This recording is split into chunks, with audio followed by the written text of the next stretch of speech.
Hi, I'm Staff Sergeant Foreman of Signals Dave Jarvis, and this video is part of a series of vlogs I'm doing with the aim of increasing and improving cycling around the Royal Corps of Signals. Today I'm going to talk about spares, considerations I make when trying to decide what to carry, options I'll choose from, and how I carry them. So, the main consideration for me is risk. How much risk am I going to be in by not carrying certain things, or whether I carry too much? Factors I'll look at are things like time and distance. How far away am I going to be from home?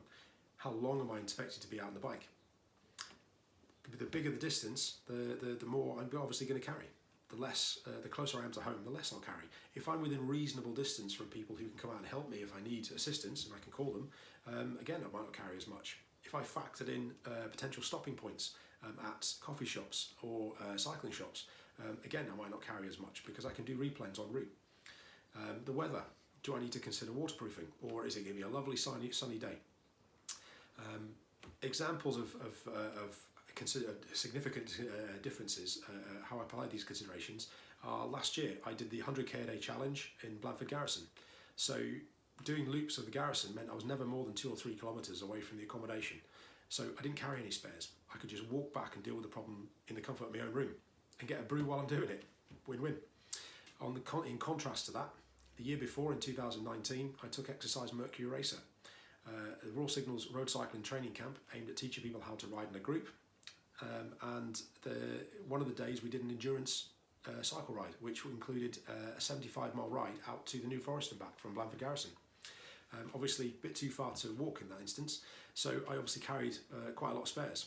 I also had to factor in, we had novices in the group, so the amount of spares I carried was impacted by that as well.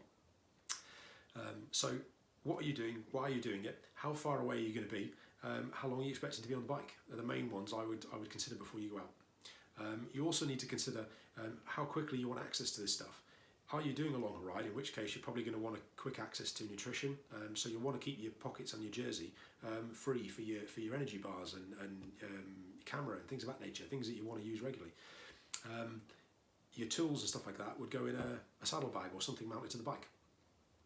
So, sort of things I would carry then. Now, the first one I'll recommend, and I'll recommend this to every cyclist going out, whether you're commuting, training, leisure riding, whether it's mountain biking, road biking, any form of cycling, is your emergency pack. In that, it can be any form of pack, a waterproof pouch. You have your phone fully charged before you go out, of course. A recognised ID, so for us in the military that would be your Mod 90, or your driving licence, something like that.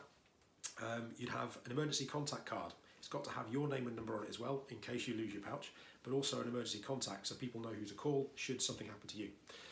And then funds, credit card or bank card, and cash. I say both because the shop you find in a little country village might not have a card reader. You never know, they are still out there. But it's always worth carrying a £20 note on you, just in case. And also you might need to buy extra spares and stuff like that as well. So it's worth keeping those things on you every single time you go out. I couldn't recommend it more strongly. So yeah, in terms of spares, the tools and kit I would carry with me, bear in mind, first of all, I use tubeless tyres. If you're not running tubeless, I recommend considering it next time you get a new bike or if you're thinking about upgrading your wheels. Reason being is they are that bit more bomb-proof, in my humble opinion anyway.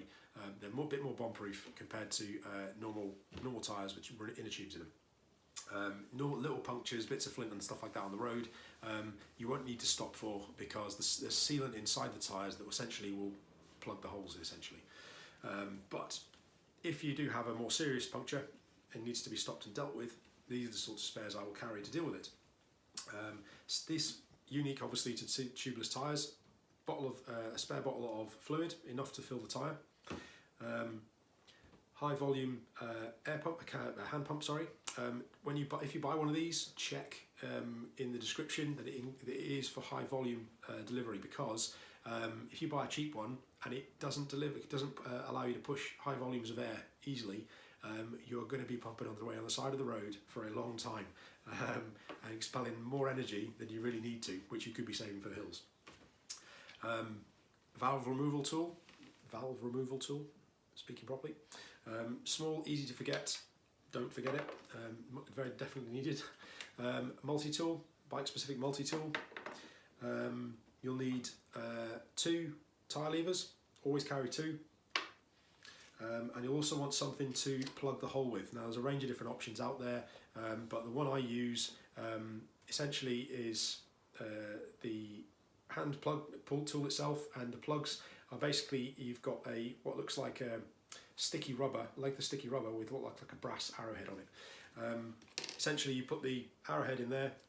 Once you've cleaned the debris from the tyre, jab that into the hole, pull this back out again, the excess rubber's poking out the tyre, cut the excess off, bung in the replacement sealant and pump the tyre back up, and away you go.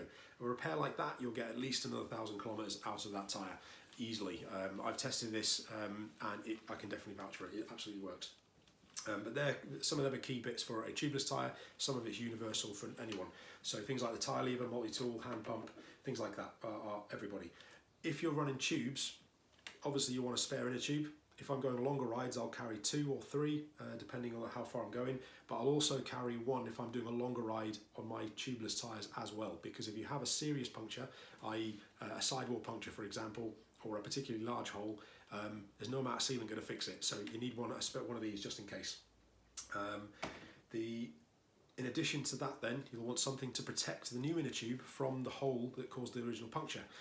So it's worth getting an old tyre and cutting out a small section of it, a couple of small sections, carrying them with you, so you can put that inside the tyre and then that'll protect your new inner tube. You could also use things like a bit of gaffer tape, stuff like that, and you can stick a length of gaffer tape around your hand pump as well, so that's another option. If you're running inner tubes in your tyres, then alternative to using a hand pump is you could get a CO2 inflator. Yep, looks like that. With a CO2 cylinder that holds enough CO2 to put about 120 psi in your tyre very quickly, a matter of seconds in fact. The only caveat, I'll make sure you don't forget this particular piece, so if you do use a cylinder, take the old one off, get the new one ready, don't forget to put the cover back on the new cylinder. It gets the CO2 cylinder gets very cold very quickly once you open up the valve. If you're not wearing gloves or you've forgotten this, let's just say it's quite painful trying to does make your eyes water trying to take your fingers back off it again, so don't forget. And then lastly, once you've finished, particularly if you're running tubeless, you'll want to clean your hands, so it's worth having a couple of wipes, just alcohol wipes there, and with the pandemic in mind as well, definitely worth having a couple of these and some hand sanitizer as well. So that is the sorts of things that I would normally carry. Hopefully I've covered that off. If I'm doing longer rides as well, additional things I might consider is I might take spare batteries for my camera, because I usually go out with a GoPro as well. If I'm doing longer rides or particularly nice scenic routes, I'll stop and take pictures. I might take a mount adjustment tool, things like nature. If I am on a shorter ride, a 50k ride, 2 hours, I will put it all in a pouch. Yeah, I say all. If I'm doing a short ride, what are the spares I need for that ride, I'll put it in a pouch and I'll keep it in my cycle jersey. If I'm doing a longer ride up to 100k plus, I'll use a saddlebag so that I can keep my pockets on my back free for food. If I'm doing even further still, in addition to that, I might carry a couple of extra bits of spares, extra inner tube, stuff like that. I might need another pocket on the back of my jersey. I will also use a pouch behind my handlebars so that I can put nutrition in there as well, so it's even easier to get hold of. But yes, that is how I do my business. I've also tried using a pouch that fits into your bottle cage. Fairly straightforward. You get different types. You get screw lid ones and things about nature. Useful, but I've tried them. I'm not overly as keen on them, if I'm honest. But it's personal preference. So hopefully I've given you a few ideas, a few thoughts. If you have any questions about particular products, feel free to ask, and I'll endeavour to answer as best I can. If you have any of your own suggestions, please add them. A lot of the stuff you've seen me seen me showing here, I've learned this from other people or picked up from my own experience. So it's always worth asking, because you never know. But yeah, look forward to the next videos. Thank you for the suggestions I've had so far for future topics, and thank you for your time.